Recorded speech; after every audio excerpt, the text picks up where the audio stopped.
안녕하세요. 덕당 철학관원장 덕당 김영남입니다.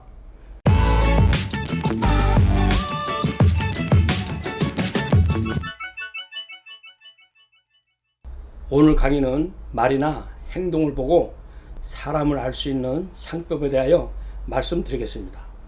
제스처에 대하여 말씀드리겠습니다. 말의 표현이나 전달 효과를 높이기 위해서 사람들은 손동작, 몸짓, 표정 등을 취하게 됩니다. 말을 할 때 주먹을 힘있게 꽉 쥐고 내리치는 동작은 자신의 감정이나 주장을 강하게 강조하려고 할 때 나타나는 손동작이고, 집게 손가락을 힘있게 세워서 흔드는 동작을 하는 것은 나는 어느 때나 당신을 혼낼 수 있다 또는 칠 수 있다라는 의미 손동작으로 몽둥이를 상징하는 것입니다.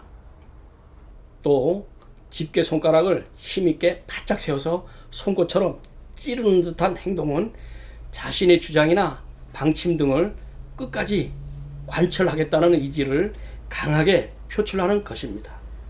대화를 할 때 손바닥을 위로 향하는 사람에 대하여 말씀드리겠습니다.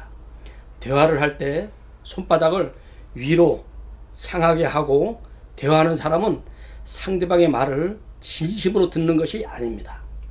사람은 마음 상태에 따라 눈의 시선이나 몸동작, 손의 위치나 모양에 그 마음이 나타나게 되어 있습니다.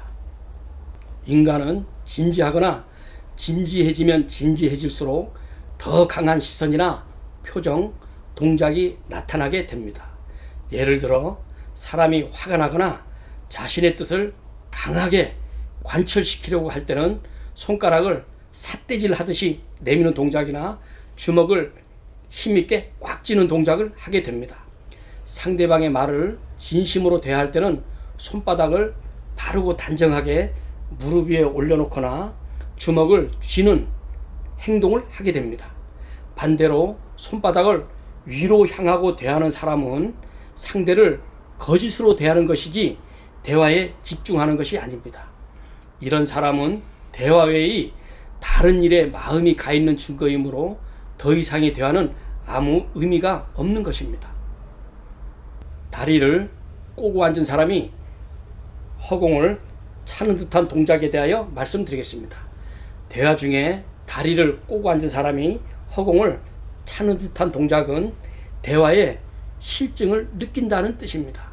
대화의 실증을 느끼게 되면 권태감이 생겨 허공을 차듯이 발을 덜렁대는 동작을 하게 되는 것입니다.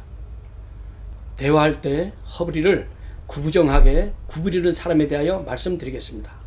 이런 사람은 한마디로 성공하기 힘듭니다. 성격이 여유가 없고 조급하며 건강 또한 좋지 못한 사람으로서 하는 일에 있어 결실을 맺기 어렵습니다.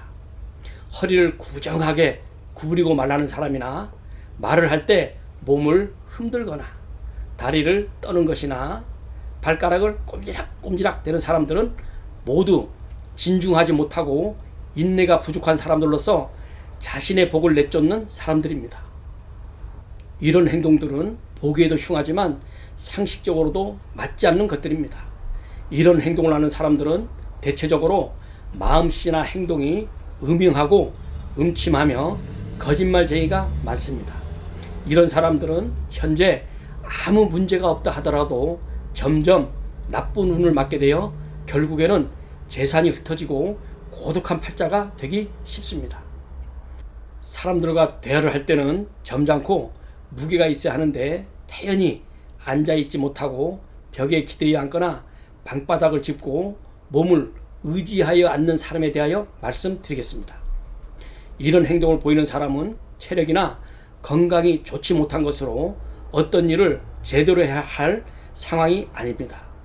이런 사람에게는 추진력이나 승부욕을 기대하기 어려우며 진지한 인원이나 일을 성사시키기는 어렵습니다. 체력이 약하거나 병으로 건강하지 못한 사람은 병의 원인을 찾아 치료를 하고 요양을 해야지 무슨 일을 벌려서는 안 됩니다. 이런 사람은 설사 지금은 문제가 없다 하더라도 운이 점점 나빠지게 되어 재산이 흩어지게 되는 상입니다. 곤란한 상황이 생겼을 때 이마에 땀을 문지르는 사람에 대하여 말씀드리겠습니다. 이마에 주름살을 찡그리고 어떤 걱정거리로 근심에 빠져있는 사람은 자신이 처한 상황에서 도망가고 싶지만 무슨 사정이 있어서인지 그럴 수 없는 사람의 표정이고, 곤란한 상황에 처했을 때 이마에 땀을 많이 흘리며 이마를 자주 훔치는 사람은 겉으로 드러난 체격이 건장하더라도 기가 약한 사람입니다.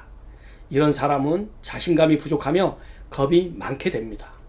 이런 사람이 비록 눈빛이 맑고 반짝거린다 해도 대수롭지 않은 일에 갑작스럽게 마음이 흔들리고 자신감을 잃어버리게 됩니다.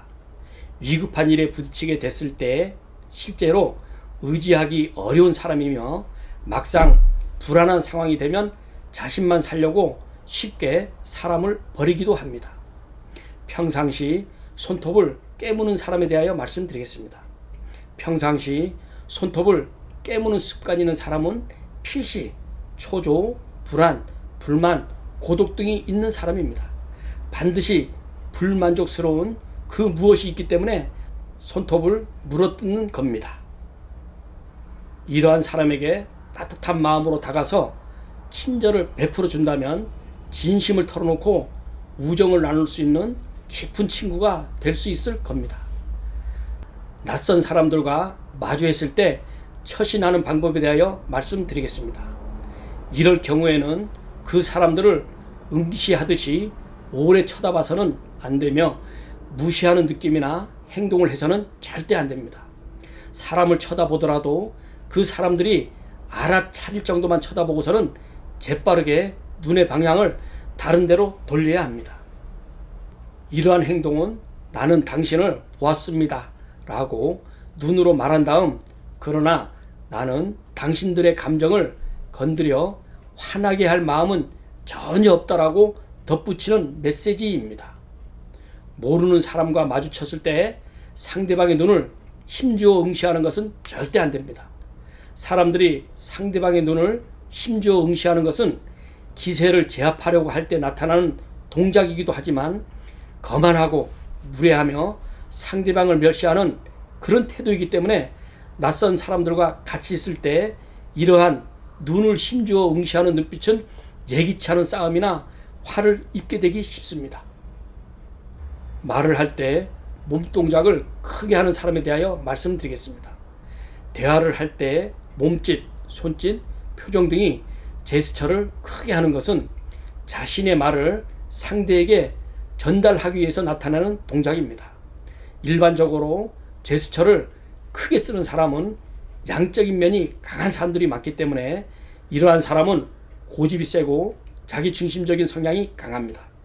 큰 제스처는 자기 주장이 강함을 표현하기 위해 남 보란 듯이 동작을 크게 꾸며내는 것입니다.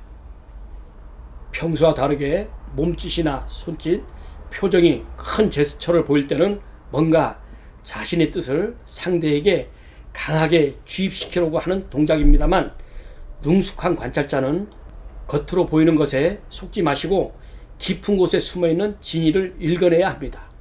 비유가 적절한지 모르겠습니다만 속으로는 좋아 죽겠으면서도 겉으로는 슬픈 척, 억울한 척, 눈물을 짜내는 경우도 많으니까요. 사람이란 건강 상태나 재물운, 연애운, 자식운 등이 좋을 때는 얼굴 표정이나 몸 놀림이 밝고 활기차 보입니다. 말이나 음성도 같은 이치로 조건이나 형편이 좋을 때는 언어가 부드럽고 힘이 있으며 자신 있게 하게 됩니다. 그러나 어떤 일에 있어 기대가 어긋나 뜻이나 의욕을 잃게 되면 왠지 모르게 언어에 힘이 없고 음성도 작아지게 되며 몸동작도 힘이 없어 보입니다. 그러므로 사람을 살피는 데는 얼굴의 생김새나 오감과 함께 언어, 음성, 몸짓 등을 종합적, 입체적으로 관찰하셔야만 그 사람의 성격이나 건강, 길흉, 화복 등이 운명을 종합적으로 파악하고 분석할 수 있게 됩니다. 오늘 강의는 여기까지입니다. 끝까지 시청해 주셔서 감사합니다. 안녕히 계세요.